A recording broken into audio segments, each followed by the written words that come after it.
Hi, welcome to another episode of History in 7 Facts.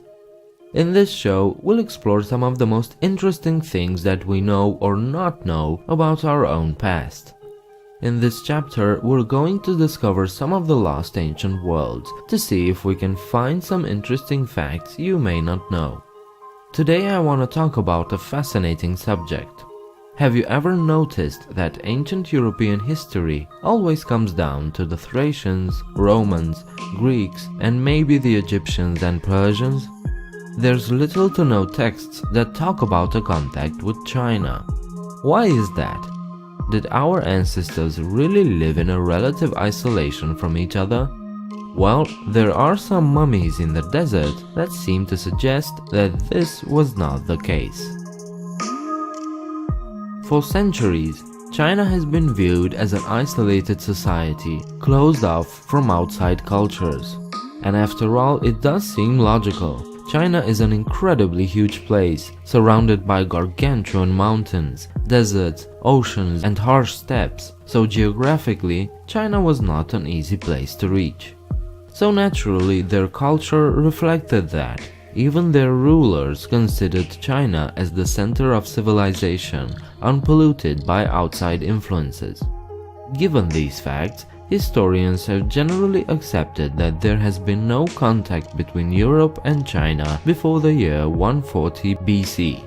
When Marco Polo returned from his voyage to China in 1295, he told stories about a society so foreign and exotic that Europeans actually couldn't conceive of such a place.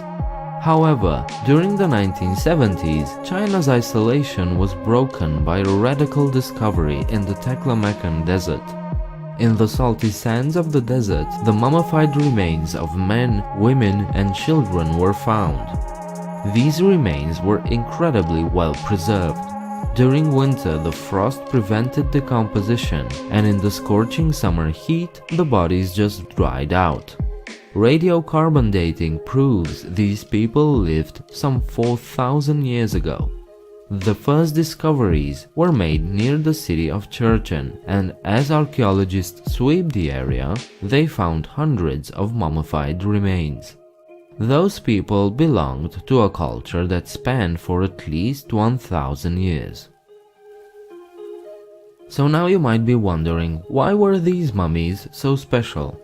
Well, some of them had blonde hair, others red hair, and they were much taller than the average locals.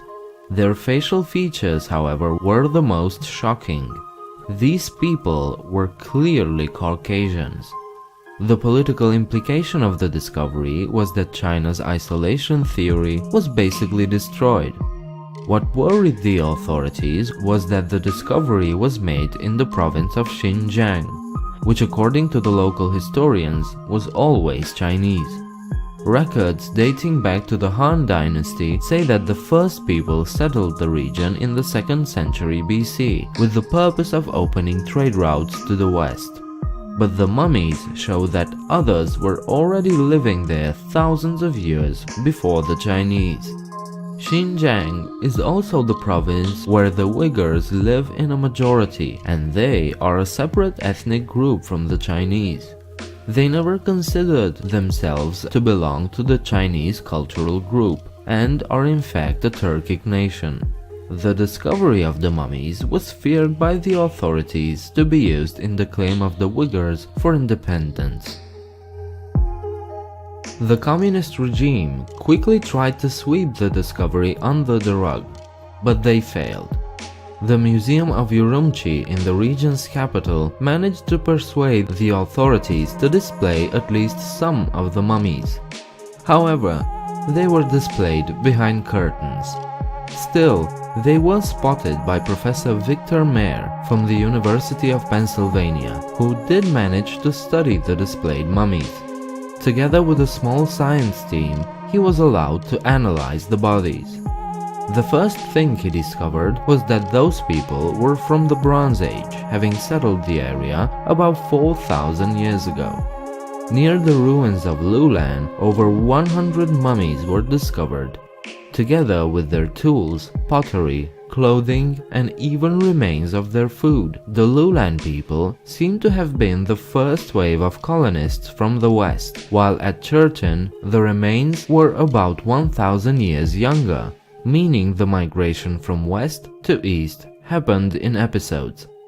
There are cultural differences too. While the Lulan people wore simple grey clothes, the Churchen were much more sophisticated, with intricate designs and striking colors. They also possessed jewelry, pottery, and even used horses and wheels for transportation, eons before the Chinese did. At a third site, at Hami, other mummified remains were found. The manufacturing technique and style of their clothing were strikingly similar to those made by Celts in the same period, the Bronze Age, in Western Europe. Their clothes were unique enough to prove that these two groups of people, separated by 8,000 kilometers, were in fact related. Most likely, their group separated somewhere north of the Caucasus, with one tribe going east and one going west. Amazingly, Chinese records from the 2nd century BC also mention a group of red-haired, green-eyed people living in Xinjiang. In the 1000 Buddha grottos in the Gansu province, there are numerous murals depicting these green-eyed strangers, even though the Buddhist monks who painted them lived centuries after the mummies. Those same Buddhist monks called these people the Tocharians. They had their own language, which is today an extinct branch of the Indo-European family. But based on religious texts from this period, scientists were able to deduce that the Tocharian language was much more related to the dialects spoken in Europe and Middle East and had little to no relation to Chinese. So what happened to these people? Why did they disappear? Well, it's actually possible they didn't. Instead, their descendants might still be around. Because many Uyghurs do have green and blue eyes and red hair. These features are not very common among Asian ethnic groups, but in Europeans they appear fairly often. Also, as I said before, the Uyghurs do not consider themselves Chinese. They have their own language, culture, arts, and music. The Tocharians disappear from written records starting from the 9th century AD, right around the time the Uyghurs make their entrance into the history books. So could the Uyghurs be the descendants of the Tocharians, who in turn have descended from those European colonists? Hard to say. More research is definitely needed, but we might just be on the right track. So what do we know for certain?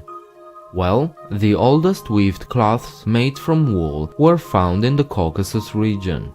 As the people living there migrated to the west and the east, they also brought their sheep and their weaving techniques. In the Taklamakan desert, numerous mummified remains were found at Churchen, Hami, and Lulan. The Lulan mummies are the oldest, but also the best preserved.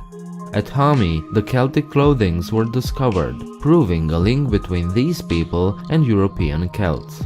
And the mummies of Churchen were the most recent, with the most colorful and best preserved clothings.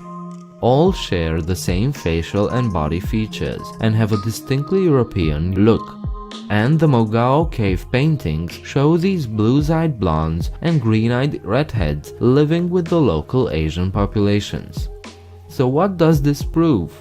Well, for one, it proves that history is not at all simple. Humans didn't evolve in a nice orderly fashion, isolated from each other. Instead, we were driven to explore and mingle, communicate and trade with each other. There are probably thousands of pages missing from our history books, still buried under the sands of some forgotten land. Wait, I still have one more piece of information to give you.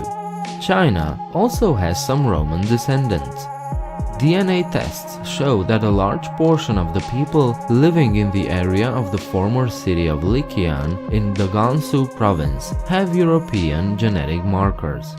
Many of them also have distinct Caucasian features like blonde hair and blue eyes. These people might be related to a lost Roman legion that settled in the area.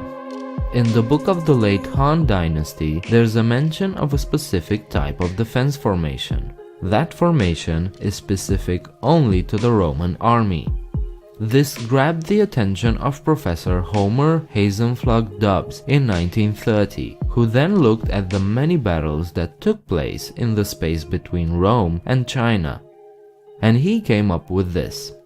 In the year 53 BC, 42,000 Romans went to fight the Parthians near modern Iran. They were defeated at Carrhae, and 10,000 Roman soldiers were taken as prisoners. According to the Roman historian Plinius, they were used to defend the borders of the Parthian Empire. What Professor Dubs noticed, though, was a particular battle that took place 17 years later between the Chinese and the Huns in Central Asia. The warrior king of the Huns, Zhi, had a fortress defended by a double palisade, a tactic also only used by the Romans. He also had groups of soldiers that fought in a complex formation with their shields tightly glued together. This defense formation is called the testudo, and it's, you guessed it, a Roman tactic. So it's quite possible that those Roman prisoners managed to leave Parthia and offer their services to the Huns. Chinese chronicles do mention that after their battle with the Huns, they took 145 prisoners and placed them at the northern border to defend it. So when Professor Dubs found the settlement of Lycian in the north, which by the way is the ancient Chinese designation of the Greco-Roman world, he was certain to have found the lost Roman legion. Today, it's not clear whether the people of Lycian are descended from the Romans, but it is certain that the ancient world was far more connected than we tend to imagine. Thank you for watching this episode of 7 Facts. I hope this was interesting and informative, and maybe it even inspired you to look into it further on your own. If you liked this video, please thumbs up and subscribe. While you're downstairs, let me know what you think about this video. Please consider visiting my Patreon page and become a patron. The link is in the description. I hope to see you next time. Bye.